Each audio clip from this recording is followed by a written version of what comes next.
కనుక తిథులు అవన్నీ మనకి ఏమన్నా ప్రాబ్లమ్స్ ఉంటే పోగొట్టుకోవడానికి, దైవ ప్రార్థన చేసుకోవడానికి అనుకూలంగా వస్తున్నాయని. అలాగే ఈరోజు శనిత్రయోదశబ్బా, వాళ్ళ శనిత్రయోదశి మాఘమాసం. ఎంత మంచి రోజు చూసారు. శనీశ్వర స్వామికి అభిషేకం చేసుకోవచ్చు, తర్వాత ఆయనకి తైలాభిషేకం అవన్నీ చేసుకోవచ్చు, తర్వాత లక్ష్మీనారాయణలకి చేసుకోవచ్చు, వెంకటేశ్వర స్వామికి పూజలు చేసుకోవచ్చు. చూసారా, అట్లా కలిసి వస్తున్నాయి. త్రయోదశి చాలా గొప్ప రోజు అబ్బా, ఆయన గారి పుట్టినరోజు, శని భగవాన్ది పుట్టినరోజు. అందుకని శని త్రయోదశి కలిసి వచ్చింది. నేను మొన్న అన్నాను కదా, అన్నీ భలే భలే కలిసి వస్తున్నాయని. అది ఏదైనా ప్రాబ్లమ్స్ ఉంటే సాయంకాలం వెళ్ళి ప్రదోష వేళ అంటారు, మంచిది. పొద్దున పూట తెలియకపోతే సాయంత్రం తెలుస్తుంది, ఏముంది, ఎప్పుడైనా ఆ రోజంతా ఉన్నట్టే కదా. కాబట్టి స్వామివారికి ప్రదక్షిణాలు చేసి మీకు చేతనైనంత వరకు స్వామికి పూజ చేసి దండం పెట్టుకున్నబ్బా. ఎందుకంటే కాలం బాగాలేదబ్బా, కలికాలం అన్నారు, కలికాలం పోయింది. ఇప్పుడు ఏం కాలం నడుస్తుందంటే రాక్షస కాలం నడుస్తుంది. తిథులు, వారాలు, నక్షత్రాలు అన్నీ మంచిగా అయినా కూడా దేన్ని పట్టుకున్నా అందకుండా పొందకుండా పోతున్నాయి. ప్రతిదీ ధరలు పెరిగిపోతున్నాయి. ఈ ధరల పెరగడం వల్ల మనకి మన దగ్గర 100 రూపాయలు వాళ్ళు సంపాదించాలి అనుకుంటే 500 రూపాయలు ఖర్చు అవుతుంది. అప్పుడు దాన్ని బట్టి మనకు అర్థం ఏంటి, 400 అప్పు చేస్తున్నామనే అర్థం.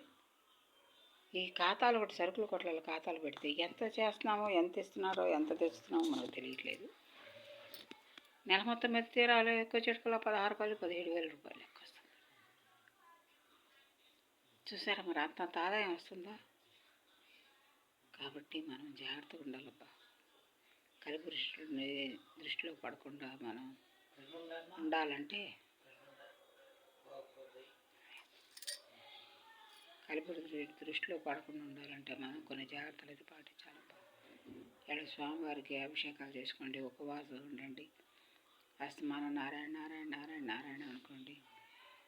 అదే గుర్తొచ్చినప్పుడు అలా అనుకోండి. రెస్ట్ తీసుకోండి అనవసరంగా అనుకోండి. కనీసం సాయంత్రం మొత్తంలో ఒక 400, 500 సార్లు అనుకున్న దండగా ఉంది. 10 రూపాయలు ఉండే కంటే 50 రూపాయలు ఉంటే మంచిదే.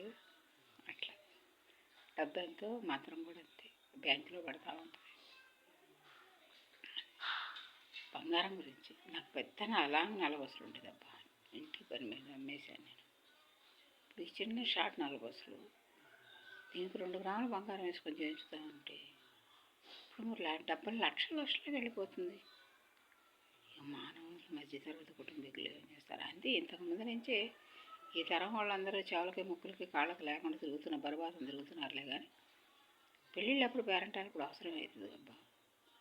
ఈ తరలు మొన్న ఒక అమ్మాయి అయితే చాలా చక్కగా మాట్లాడింది. ఆ అమ్మాయికి అయితే మంచిగా మద్దతుగా ఉండి అందరూ ప్రోత్సహించి ఎట్లా ఈ బంగారాన్ని రేట్లు పెరగకుండా నిషేధించే ప్లాన్ చేయండి అబ్బా.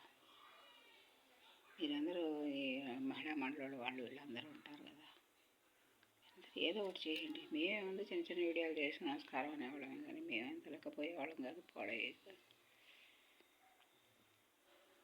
కాబట్టి ఏదో ఒకటి చేయండి. శనివారం చాలా మంచి రోజు. ఇవాళ దోశలు వేసానబ్బా అన్నంలోకి. ఉట్టి సాంబార్ పెట్టేలేదు మాకు వాళ్ళు. మరి అది ఎట్లా తింటారో మాకు అర్థం కాదు. మేము ఎప్పుడు అట్లా తింటాం, ఒక్కొక్క చట్నీ, ఒక్కొక్క సాంబారు, ఒక్కొక్కరే సాంబార్ చేసుకుంటాం. ఇప్పుడు ఆ రాజ్యం వచ్చింది, ఉత్తి సాంబార్ చేసి వెళ్ళింది. మరి ఎట్లా తినాలంటే ఇక అదే చెప్పాను మా సార్కి, ఎట్లా తినాలి అనే క్వశ్చనే వద్దు, సాంబార్ పోసుకొని తినండి, దోశ ఇస్తాను నంచుకోండి అని చెప్పి దోశ వేసి ఇచ్చా. అది నంచుకొని తింటున్నారు. మనం ఎప్పుడైతే గుమ్మం దాటామో అప్పుడు మన అర్హతలన్నీ కోల్పోతాం. మన అర్హతలన్నీ కోల్పోయి మనం ఎందుకు పనికిరాని ఒక దీనుల్లాగా మిగిలిపోతాం. మన ఇంట్లో మనం మరణించిన మంచిదే, కానీ కొడుకు కోడల దగ్గరకు వచ్చి వాళ్ళని ఇబ్బంది పెట్టడం అవసరం. వాళ్ళు మనం చూడట్లేదని ఎందుకు అనుకోవాలి, మనమే వాళ్ళని ఇబ్బంది పెడతాం అనుకుంటే అయిపోయి అంతే కదా. సరే, శనివారం స్వామిది ఒక పాట పాడుకుందాం. శ్రేయకాంతాయ కళ్యాణ నిదే నిదేర్దినాం శ్రీ వెంకట నివాసాయ శ్రీనివాసాయ మంగళం. మంగళం కౌసలేంద్రాయ మహనీయ గుణాత్మనే చక్రవర్తి తనుజాయ సార్వభౌమాయ మంగళం. మంగళాశాసనపరై మదాచార్య పురోగమై సర్వేశ్య పూర్వై ఆచార్య సకృతాయాస్తు మంగళం. నమో వెంకటేశాయ. నీ పాదాలే మాకు శరణు. వెంకటరమణ సంకటారణ వెంకటరమణ సంకటారణ వెంకటరమణ సంకటారణ. ఈ మంత్రం అట చాలా మంచిదమ్మ, మంచిదట అబ్బా. ఎందుకంటే సంకటారణ అంటే వచ్చి ఉన్నాయైనా సరే రాబోయే అయినా సంకటాలన్నీ ఆయన పరిష్కారం చేసేస్తాడట.